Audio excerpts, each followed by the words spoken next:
Oscar, this is Elliott and Sarah. Yes. Look, I'm expecting a young lady, Miss Albright. Yes, the same one. She's coming to collect some back pay. Send her right up, will you? Okay, thank you.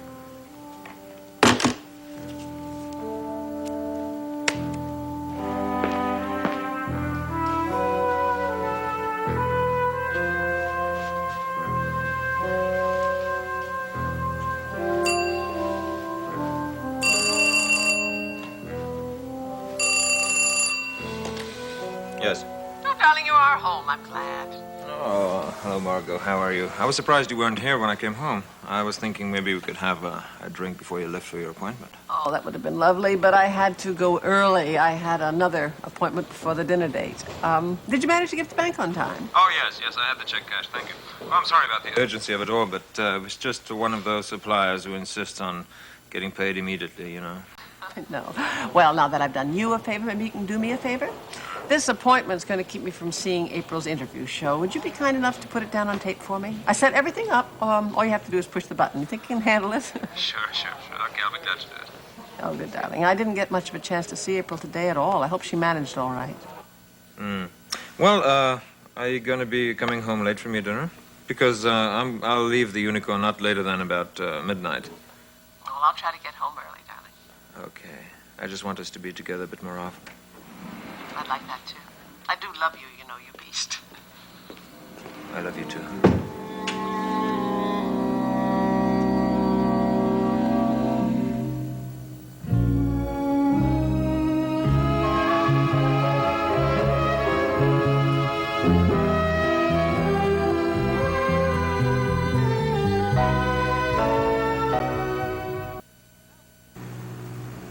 You know, this is the first time you've driven me to the studio since Winter Austin. Is it? Of course, you had a reason to then. I was getting all those threatening letters. Ones that Winter was sending me. I wanted to make sure I got there safely. Yeah, so unfortunately, the threat turned out to be inside the studio, not outside, so it didn't do you much good at all, did I? Oh, you improved my morale. Is that what you're trying to do now? I didn't know your morale needed improvement. Miles, honestly. You think I'm still upset about what happened at that party last night? You certainly have talked a lot about it. Well, I'm still flabbergasted by it, that's why. You know, I really did see something on Margo's terrace while they were doing that scene from the movie. And I am not saying that it was the devil or the ghost of Hester Atherton or anything else supernatural, but I definitely did see something very strange. Well, I told you what I thought it was. I thought it was just a reflection. Nothing more than that, a trick of the lights. I'm sure you're right. Well, you weren't so sure last night. You were showing very definite signs of a bad scare. Lowered blood pressure, nervous tremors, tachycardia. Dr. Kavanaugh speaking here. Well, things seem very different at night, don't they? Besides, it's the whole mood of the evening. I mean, all that talk about demons and witches and spells. Sure, and they deliberately lowered the lights to help with your illusion. Oh. You know, I'm kind of glad that April didn't come down to that party. She's had enough illusions to last her a lifetime. I'm afraid she's having another one now. She thinks she's Jaimey Swift's mother. No. There is nothing illusory about what April is feeling right now. I mean, that is not an imaginary baby. That's a flesh and blood infant. And she has held it, and she's fed it, and she's put it so to do bed. baby nurses. So does Mrs. Goodman. That doesn't make the baby theirs. Yes, but April thinks that Raven Swift gave her the right to be Jaimey's mother. I mean, you can appreciate what April feels when Raven came in and gave her a document and said, "Here he is, he's yours." Document. Yes, I do. And I think Draper is being a little bit hard-nosed about it right now. No, he's not. He's just being honest. He knows the baby rightfully belongs to his own parents. Yeah, but only one parent wants him right now. Oh, that's enough. Yes, it is. So, April's hope is an illusion. Nope. No, I'm sorry. I'm afraid she's not here this evening. No, she's gone out to a dinner. I don't have all the details. It's a testimonial from a TV executive of some sort. Can I take a message? Okay, just a second. Okay, that was Winthrop, right? All right. All right, I'll tell her. All right, bye-bye. Well, how about that? That's the third one so far this evening. You're gonna have to get used to that if you're gonna live here. Famous person like Geraldine Saxon, phone is always ringing right off the hook. The door is knocking off the hinges. Can you wait for me till I get back? Okay, I'd better take that with me. Right. Coming. Yes? Mr. Swift, I hope you remember me. Well, Mrs. Dorn, how could I forget a guest at my own wedding? Please come in. Are you living here permanently now? No, I'm staying in my apartment. I'm just visiting Jaimey right now. He's staying with Geraldine. I still have the apartment, still have a room at the law club for that matter. No shortage of residences, I just don't have a home. Yes, I know. I was sorry to hear about the situation. Forget about it. I didn't mean that to sound quite as self-pitying as it did. Do you mind if I finish feeding my son? No, not at all. I didn't mean to disturb his dinner. Dear. Well, you must have had some reason for coming over.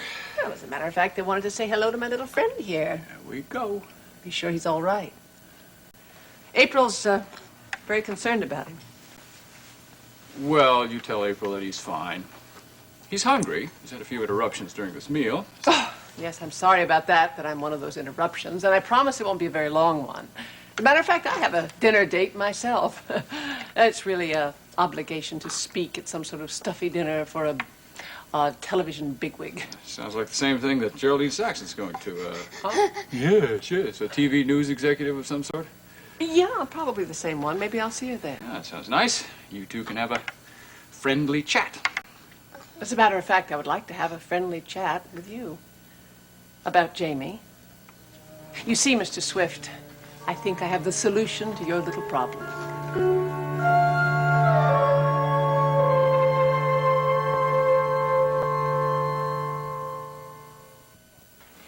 To be honest with you, Mrs. Dorn, I wasn't aware that there was a problem with Jaimey. Now, Mr. Swift, I'm better informed than that. I make it a point to be very well informed on anything that is very important to me. Or to your daughter. Or to my daughter. Well, what happened between Raven and April was very unfortunate, but what happened between Raven and me was even more so. Yes, I was very distressed to hear about your separation. I understand it might be permanent. The Rock of Gibraltar has nothing on the permanence of our separation. Oh, what a pity. And how very, very sad for this little baby. If you're worried about him missing his mom, I wouldn't shed any tears. Raven was a little short in the maternal instinct department. Oh. Still, a baby does need a mother. Don't you agree with that? Well, this one won't be the first to be raised without one. I'm sure you will agree with that. Fortunately, he has a father who does want him and is able to care for him, and he has Mrs. Saxon who loves him very much. I hope I'm setting your mind at ease. On the contrary. I'm not only concerned with Jaimey's welfare, but I'm also concerned with April's. Yeah, April did take it pretty hard, didn't she? April thought that the baby was hers. Your wife told her that. Your wife gave her a legal document giving her custody to this child. Your wife also convinced her that your claim to the baby was nil. Mrs. Dorn, I wouldn't worry too much about the legalities of this thing. I think I can take care of them. I have a very good lawyer. Yes, Draper. I was referring to myself. I know that Draper is assisting you in this. I know that he is siding with you against his own wife. That's not true. Draper wouldn't do anything to hurt April. He loves her too much. Oh, he has an odd way of showing his love, handing this little baby over to you when she was not in her house. With no regard for her feelings, I think that was a very callous thing to do. Well, what about Raven's handing him over to April in the first place? That was pretty callous, too. Oh, it is not the same thing. All right, let's not get overheated. Mrs. Dorn, you're an intelligent woman. Now, you must realize that Raven did what she did to hurt me.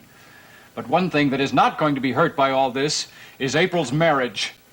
Oh, come on. Do you really think that it is that secure? Look, what do you want from me, huh? What I want from you is a sensible discussion about common sense. I think that's something you have plenty of. Oh, yeah, I got a ton of that. And I'm a great judge of character, too. That's why I'm in this mess to begin with. Oh, look, I know you love the baby. Who could help but love the baby? But I also know that your relationship to Jaimey is very tenuous. Why? Because Kevin Jameson is the legal father? Exactly. And no matter how much you love the baby, I think what you are doing out of spite. I think you're trying to get back at Raven, and that's why you're demanding custody of this child. Wrong. Right. Oh, come on, Mr. Swift. Raising an infant as a single parent is going to be a terrible burden to you. You are an important government official. You're running for re-election. You need to be making speeches, not changing diapers. And win or lose, you're going to have to concentrate on your career. Well, nobody said it was going to be easy. And it isn't. Come on, a young man on his way up, he needs help. He doesn't need encumbrances. He needs all kinds of help. Political help, emotional help, financial help. What? Consider this, Mr. Swift. I mean, just consider it. Think what it would mean to you to have a trust fund that would pay you, say, $30,000 a year for the next 5 years. $30,000? Think of the freedom it would give you. Freedom to make choices, political choices, choices for the future, choices you would not be able to make under economic pressure. I know that you have no private source of income. And you would take care of that? Just trying to take care of a problem. Oh, I see. Because what I thought you were trying to do was buy my son. You have a hard way with words, Mr. Swift. No, now you just think about it. It makes a good deal of sense. Good night.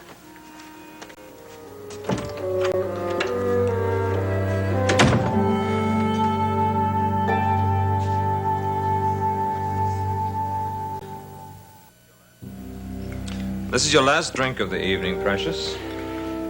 Unless you want to come to the Unicorn, which is where I'll be no more than half an hour from now. What's the big hurry? I thought you were the boss. You can go in any time you please. Didn't you know that the boss has more responsibilities than anyone else? Now, what do you say we stop this cat and mouse game and get down to the business in hand? That's exactly what I had in mind. Now, Sarah, I haven't got time for this now. Oh, yes, you do. You have a nice new bartender. He'll take care of the place until you arrive. Listen, Sarah, the condition was that you would bring me Margo's jewelry and that I would give you enough money to send you home. I have here enough money for your plane ticket and for the limousine to and from the airport. $2,000 to be exact. But that wasn't the only condition, darling, was it? No, you wanted to meet in the penthouse, and I have met that condition too. Our old happy hunting ground, where you used to hunt me. You did bring the jewelry, didn't you? Oh, yes, I brought it. I brought all the necklaces and bracelets, everything you gave me. Although I'm sure you know it's worth more than $2,000. Not to you it isn't, because if you try to sell or pawn it, you'll be in jail instead of London. And wouldn't you be there too, Elliott, since we both staged that little burglary? Sarah, please, I thought we had an understanding. That's what I want, Elliott. I want understanding. Oh, come on. You told me your wife was out for the evening. Why shouldn't we remember old times? That's why you wanted to meet in the penthouse, isn't it? To remind me of old times. I thought it might inspire you, ducky. Listen, Sarah, it's 6 o'clock. It's time for the news. I promised Margo I'd watch an interview for her. An interview? What's so bloody important about that? It's her daughter on the interview, that's why. And Margo will expect a full report. I can't very well tell her I was entertaining you, can I now? Well, why can't you tape the damn thing? You've got one of those machines, haven't you? I can't find that button. Perhaps the most interesting thing about Mansion of the Damned is that the screenplay is based on an actual, unpublished autobiography of a woman from Salem, a witch. She is called Hester Atherton, and she claims to have recovered the satanic powers of an ancestor of hers who was hanged as a witch in the year 1692. WMON reporter April Scott talked to 3 of the principals involved with Mansion of the Damned, producer Owen Madison and his wife Nola Patterson, and the male lead of the production, Trent Archer. Is it true that there's supposed to be some sort of a curse on this movie? There she I is, think little those darling. reports are a little exaggerated. But it is true that Mansion of the Damned was started twice before, wasn't it? It certainly is true. And it's a known fact that both leading ladies died during the shooting itself. Well, Miss Patterson, if that's true, that can't make you feel too comfortable now, can it? Oh, Miss Scott, half the country thinks Nola Patterson died years ago. No. It doesn't bother me that much. And it shouldn't either. I mean, both leading ladies died of perfectly natural causes. I assume the leading men were all right. Yes, they were fine. However, it should be mentioned that the author of the screenplay, Donald Hooks, was killed while the film was in progress. Oh, really? How did that happen? Well, I heard that he fell from a horse. Yes, that's correct. But to assume that there's any relationship between these events is simply ludicrous. Well, is it true that the original manuscript of Hester Atherton's biography was mysteriously destroyed? Well, it wasn't so mysterious, April. Actually, it was just thrown in a fire, and I think you'll admit that does a good job of destroying it. However, before the fire, Donald Hooks did make certain excerpts from the manuscript. He copied out all of Hester Atherton's original spells and curses and invocations, and they're all in the screenplay, exactly as she wrote them. Does that mean they might really work? Oh. Well, I just think the whole thing's foolish. Excuse me?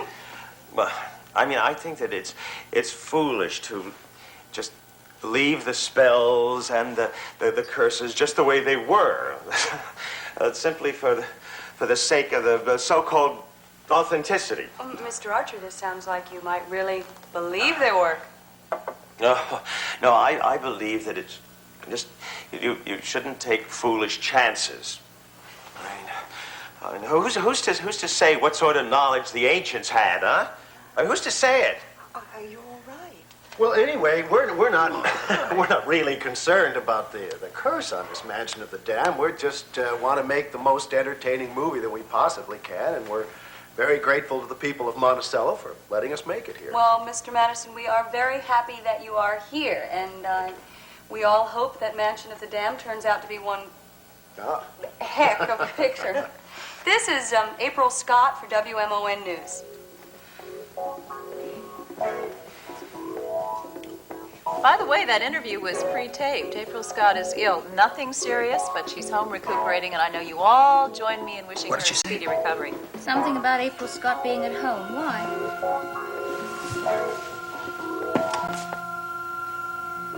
Because April has been making this her home for the last few days. What do you mean? April? But I thought you said we'd be alone. April, are you up there?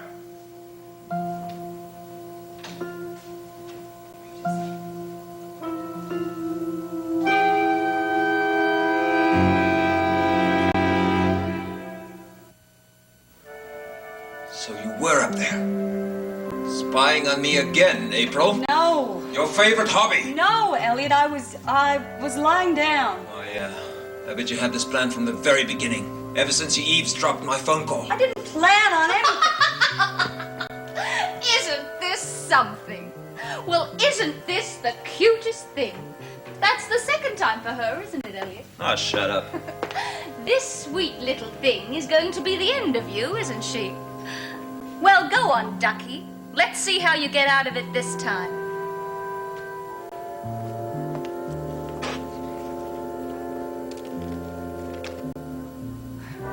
Sorry I can't stay to see how you do it.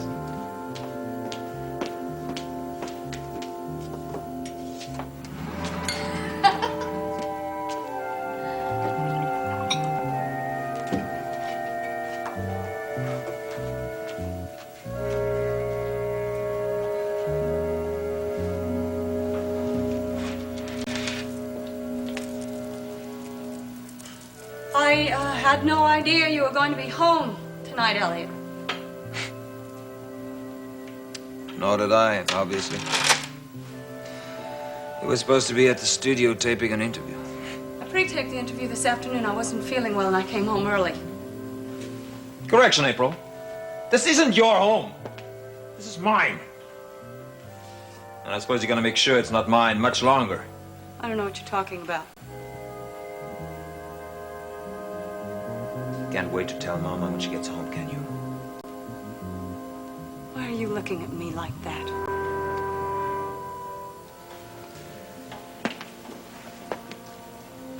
The last time, April, You really thought I was gonna throw you off the terrace, didn't you? You really thought I was capable of doing such a thing. But then you've been sick. You've been sick since you've broken up with your husband. We all know that. We all know that if you suddenly leapt off the terrace in a moment of despair, we wouldn't be surprised, would we?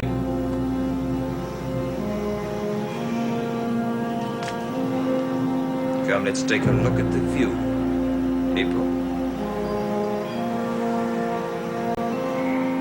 You're disgusting.